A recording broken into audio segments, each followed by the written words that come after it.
Halo teman-teman. Setelah kemarin kita ngebahas AVEX yang projectnya dengan Amazon ya, sempat kita follow up juga dan sempat kita trading kan juga, dan hasilnya ya lumayan ya. Dan kali ini aku mau ngebahas tentang GMT ya. Kenapa GMT? Karena tadi sempat aku ngelihat ada salah satu teman kayak nanya, bahas GMT dong gitu kan, outlook GMT kayak gimana. Jadi aku tadi kayak sempat searching juga tentang GMT.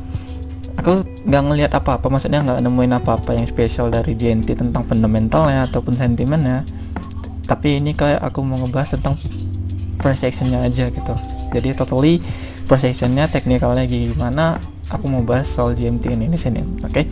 Jadi make sure teman-teman bisa fokus ya, biar supaya teman-teman tuh paham langsung. Jadi ini quick aja tanpa ngejelasin kayak kemarin tuh ya secara rinci. Ini langsung sat aja nih gitu. Oke. Langsung aja ya kita bahas di sini GMT. So start from time frame daily. Jadi kita melihat di sini bahwa GMT berhasil transisi ya, yang tadinya downtrend menjadi uptrend. Oke.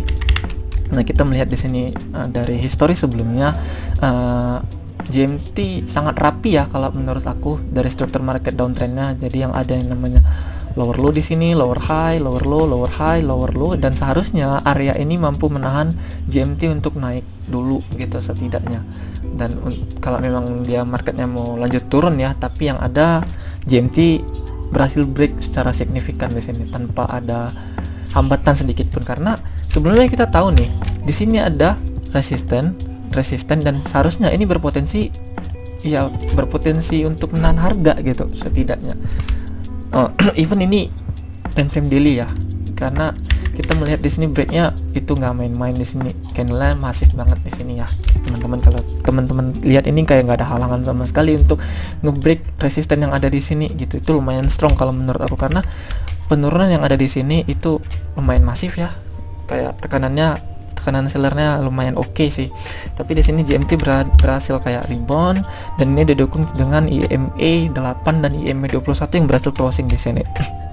Nah, setelah EMA berhasil melakukan bull cross di sini, kita melihat bahwa GMT berhasil break dari resisten yang ada di sini sebelumnya.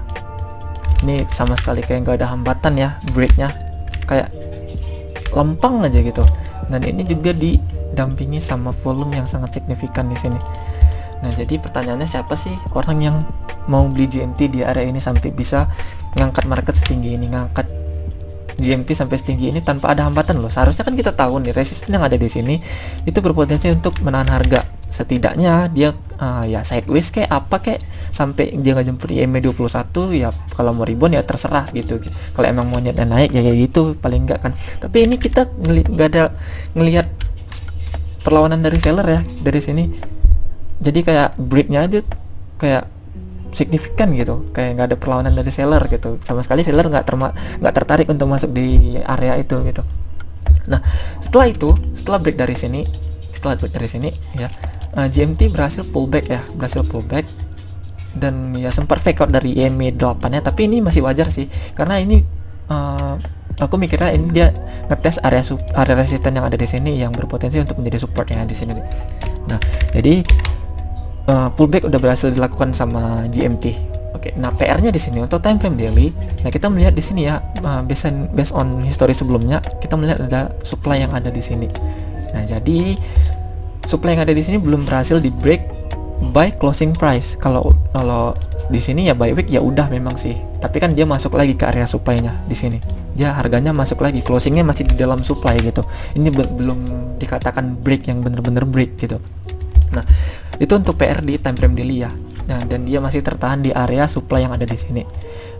At least paling nggak kalau dia mau lanjut rally kenceng ya ini supply harus di break di sini, paling nggak di sini ini di break.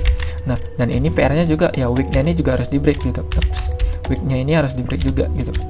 Nah, paling nggak dia harus keluar dari daerah week yang ini di sini, yang ada di sini.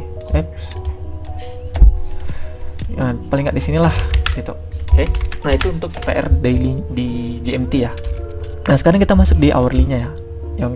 Kita sekarang masuk ke 4-nya ya. Tadi sebelumnya kita udah tahu ya, karena adanya skenario dari resistance become support. Nah, maka harga ini bisa menahan untuk GMT turun kembali sampai ke area sini. Itu bisa menahan lah.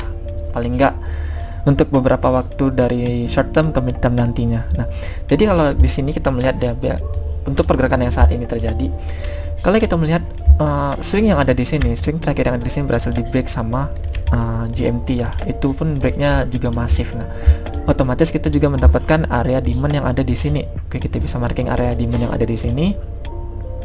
Nah, kalau kalian tuh anaknya chart pattern banget ya, kalian mungkin langsung ya, ini ada chart pattern apa ya? Kalian benar, ini ada inverse head and shoulders di sini, yang mana area recline-nya kemudian kita bisa consider di area ini dan udah di break.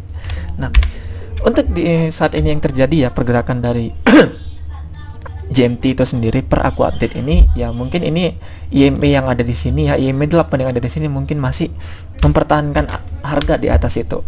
Nah, tapi kalau aku secara pribadi aku masih mengharapkan dia untuk retest sampai paling nggak di area demand ini. Nah, kemungkinan yang kita harapkan itu pergerakannya ya korektif ya teman-teman ya, nggak secara masif gini. Yang kita harapkan ya secara korektif gitu ya kan, mungkin langsung boom gitu. Tapi kan nggak segampang itu juga, karena ini ya kalau kita melihat time frame 4 ya, satu candle ya satu candle tuh 4 jam gitu. Kemungkinan ada beberapa hari ke depan mungkin, ataupun 2 hari atau 1 hari mungkin ya, tergantung pergerakannya itu kayak gimana.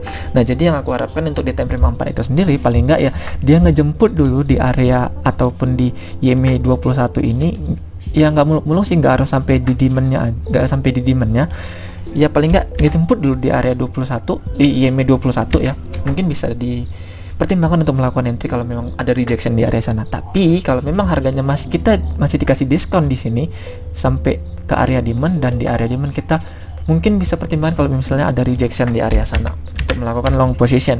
Nah, itu untuk time frame 4-nya sendiri. Jadi itu kayak konsepnya ya. Ini kita melihat ada inverse head and shoulder di sini. Kita melihat harganya udah break dari inverse head and shoulder secara masif ya. Nah, kemungkinan kita berharapkan adanya fase retest yang ada di GMT itu sendiri. Oke, ya yang namanya fasilitas ya itu yang kita tunggu sih gitu kan, kita minta harganya di bawah gitu. Mungkin kalau digambarin secara singkat aja, mungkin kita enter di sini, kita buat stop lossnya di bawah sini, mungkin kita targetnya di atas sini mungkin. Nah, itu udah oke sih. Tapi kan itu cerita enaknya gitu, nggak segampang itu juga membuat market kayak gitu. Nah, jadi sejauh ini untuk H4-nya pergerakan dari GMT masih tertahan di IMA 8 yang ada di sini, masih bertahanin harga di area situ. Dan kalaupun IMA 8 ini di break itu it's okay. Malah itu yang kita pengen, karena kita pengen dapetin harga yang ada di bawah sini gitu. Kalau bisa sampai area demand, dia ada rejection di area sana, dan then boom. Kemungkinan seperti itu yang konsep yang kita harapkan ya untuk di time frame 4 itu sendiri. Nah, kalau kita masuk ke time frame H1 ya. Nah, kalau kita masuk ke time frame H1, kita melihat di sini ada struktur yang udah di break. Oke. Struktur yang udah di break di sini. Oke.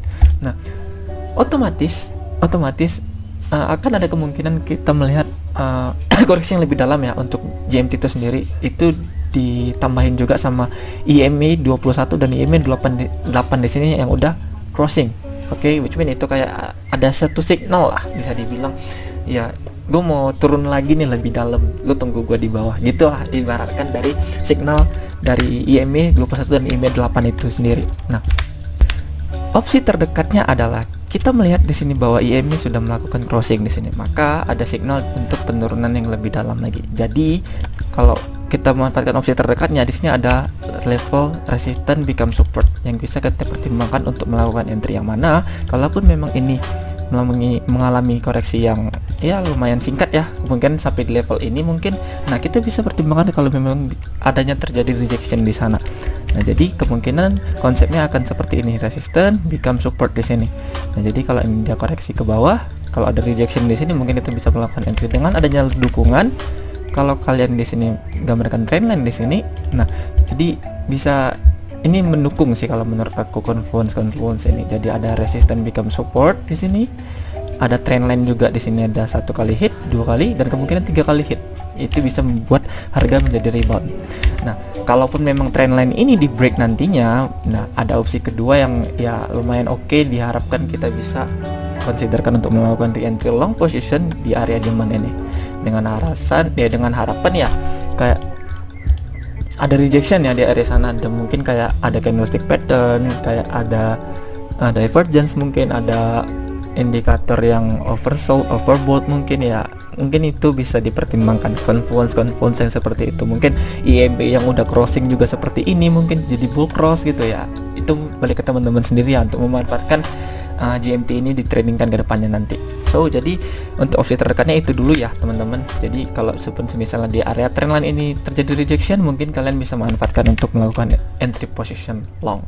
Tapi kalaupun memang trendline ini di break, ya satu-satunya opsi di sini adalah area demand yang ada di sini, yang ada di sini. Nah kalaupun memang area ini di break ya, mungkin better wait and see dulu aja, jangan dipaksain untuk trading. Oke. Mungkin segitu aja ya untuk pembahasan GMT kali ini ya. Jadi nanti kalau memang ada request dari kalian untuk bahas koin-koin yang lain, mungkin bisa kita diskusikan ya di kolom komentar nantinya. Mungkin kalian bisa minta request atau apa, bahas Bitcoin atau apa ya, itu nanti kita bisa pertimbangkan untuk upload next videonya ya. Oke teman-teman, segitu aja untuk video kali ini. See you in the next video. Oke, bye bye.